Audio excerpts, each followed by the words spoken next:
Hi guys, කොහමද? ඔන්න අද තැමෝම් පිළිගන්නවා මම අලුතෙන්ම ගෙනල්ලා තියෙන anime series එකේ දෙවෙනි එපිසෝඩ් එකට. හරි. අද මම ඔයාලට කතා කරන්න යන්නේ මේ Record of Ragnarok කියන anime series එකේ season 1 දෙවෙනි එපිසෝඩ් එක. ඊට කලින් මතක් කරන්න ඔයාලා තාමත් මගේ YouTube channel එක subscribe කරලා නැත්නම් subscribe button එකත් ඔබාගෙනම like එකකුත් දාගෙන වීඩියෝ එකට set වෙන්න.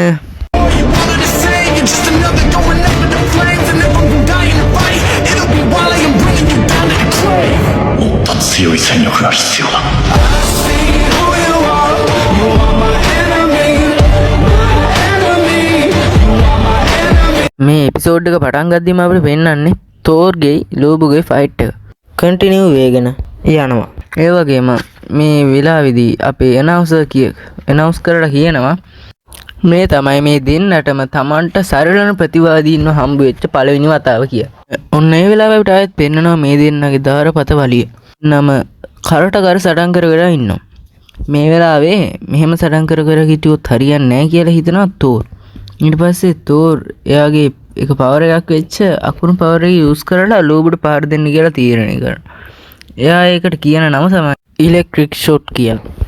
ඔව් ඒත් එක්කම අපිට පෙන්වනවා තෝර් එයාගේ අත් දෙකෙන්ම මිටි අල්ල ගන්නවා. ඊට පස්සේ මේ මිටි අල්ලගෙන පහර දෙන්න නැද්දී අපිට පෙන්වන එකපාරටම තෝර්ගේ බැලන්ස් එක නැති වෙලා වගේ ඒ පත දාර හෙන මිටියනේ. ඒකේ බැලන්ස් එක නැති වෙලා වගේ පිටිපස්සට යනවා. ඒත් එක්කම අපේ ඇනවුන්ස් කරලා කියනවා අප්පච්චි මෙන්න තෝර්ගේ බැලන්ස් එක නැති වුණා නේද කියලා. දෙවිවරුත් බය වෙනවා. හැබැයි ඉතින් මෙයාගේ බැලන්ස් එක නැතිවීමක් නෙමෙයි. එයා මෙයාගේ තියෙන විශේෂම පහර තමයි එල්ල කරන්න යන්නේ. ඔන්න ඒත් එක්ක අපිට පෙන්වනවා ෆ්ලෑෂ් බෑක් එක. අපිට පෙන්වනවා ඇස්ගාඩ් අධිරාජ්‍ය. ඔයාලා දන්නවනේ ඇස්ගාඩ් කියන්නේ තෝර් දිව්‍යයන්ගේ නිවහන වගේ තැන තමයි. ඔය ඉතින් අපිට පෙන්වනවා ඒකේ ආරක්ෂාවට ඉන්න මුනුසෙබුරු කතා වෙනවා. එයාලගේ මේ ලොකුම ලොකු වෝල් එක හින්දා මේක ඇතුළට කාටවත් ඉන්න බැරි වී නේද කියලා. ඊට පස්සේ එයා කියනවා කවුරු හරි ආවත් අපේ වැඩේ තමයි. ඒ කියන්නේ අපේ ජොබ් එක තමයි මේ ඇස්ගාඩ් රාජ්‍ය ආරක්ෂා කරගන්න එක කියලා. ඒත් එක්කම අපිට පෙන්වනවා හෙන්න යෝධයෝ 66 දෙනෙක් මේ ඇස්ගාඩ් අධිරාජ්‍යයට පහර දෙන්න එනවා කියලා. ඔන්න ඒත් එක්කම සෙබළුත් මේ යෝධයන්ට පහර දෙන්න පටන් ගන්නවා. හැබැයි තාම එක යෝධයෙක්ටවත් පුළුවන් වෙලා නැහැ මේ වෝල් එක කඩන්න. හැබැයි ඔන්න ඒත් එක්කම හෙන පත සයිස් මඩවලකින් ආපු යෝධෙක් වගේ කෙනෙක් මේ වෝල් එක කඩලම දානවා. ඒත් එක්කම මේ ඇස්ගාඩ් අධිරාජ්‍යය තුලට පැන ගන්න අනික් යෝධයොත් මේ සෙබළුන්ව එක එක නගාන මරන්න පටන් ගන්නවා. ඒ වගේම එයාලා ඒ කට්ටියව මරලා ආහාරයට ගන්නවා. හරියට පීස් එකක් වගේ රහ ඇතිනේ. ඒ වගේම චූටි මිනිස්සුත් එයා මරලා ආහාරයට ගන්නවා. ඔන්න ඊට පස්සේ මේ යෝධයෝ ටික ලඟ වෙන්නේ ඇස්ගාඩ් මාලිගයේ පැත්තට. මේ ඇස්ගාඩ් මාලිගය තමයි අපේ තෝරුත් ඉන්නේ. ඉතින් යෝධයෝ ගොඩක් ඒ කියන්නේ ඔක්කොමලා වගේ යෝධයෝ ටික ඇස්ගාඩ් මාලිගයට යනවා. ගිහිල්ලා කිසි ගාණක් නැතුව දොරට තට්ටුත් කරනවා. හරියට අමුත්තුයි. ඔන්න ඒත් එක්කම අපිට පේනවා තෝර්ගේ එන්ට්‍රි එක. එයා හිමීට කිසි ගාණක් නැතුව තමන්ගේ තඩි මිටියත් කරේ තියාගෙන චුට්ට දොර ගාවට යනවා. ගිහින් අත දික් කරපුවාම දොර ඇරෙනවා. දොර ඇරුණු ගමන් මේ පත යෝධයෝ පෙරේතයෝ ටික කෙලින්ම තෝරුත් රස කෑමක් කියලා හිතාගෙන කණ්ඩ පයින්නවා. කතාව එච්චරයි. ඊළඟ සීන් එකෙන් අපිට පෙන්නන්නේ තෝර් ඉඳගෙන ඉන්නවා. ලේත් පෙරාගෙන. ඒ ඉඳන් ඉන්නේ මෙන්න මේ යෝධයෝන්ගේ ඇඟවල් උඩ. ඇත්තම කිව්වොත් තෝර් තනියම මේ යෝධයෝ 66 දෙනාම මරලා දාලා. එයා ඒත් ඒ යෝධයන්ගේ ඇඟුඩත් ඉඳගෙන කියනවා මොන තරම් කම්මැලිද කියලා.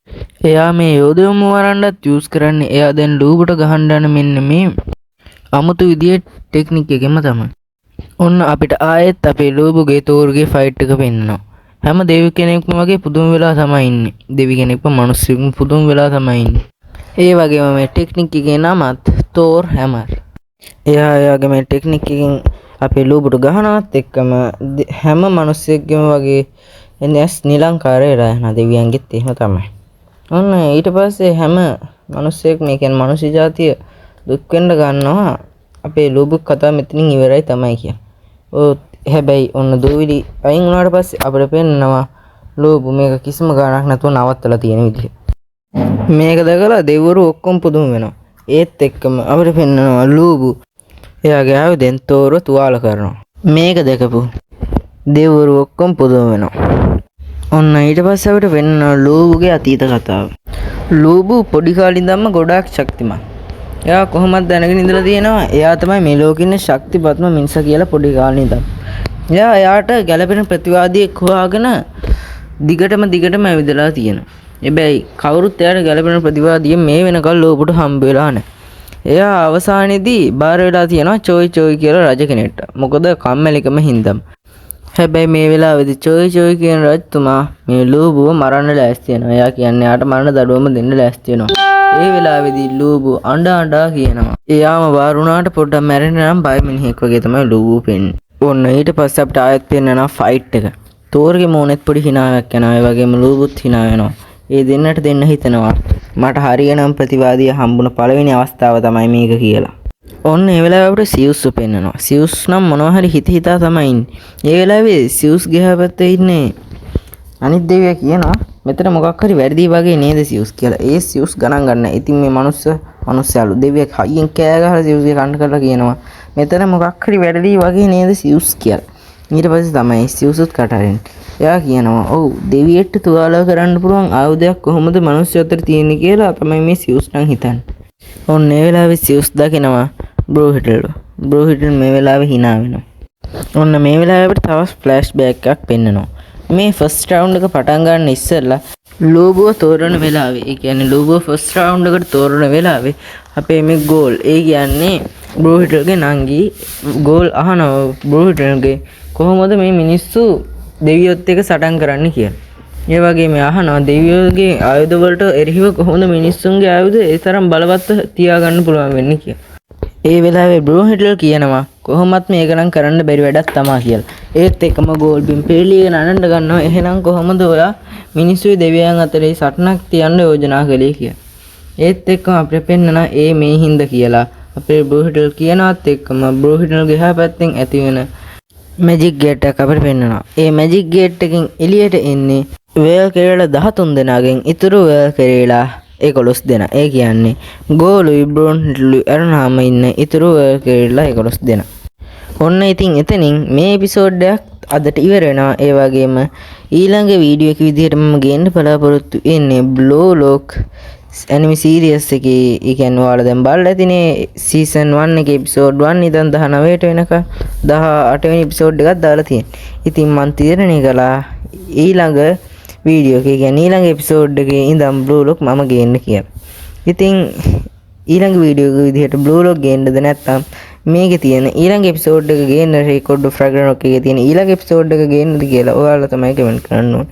එහෙනම් අදට මම යනවා.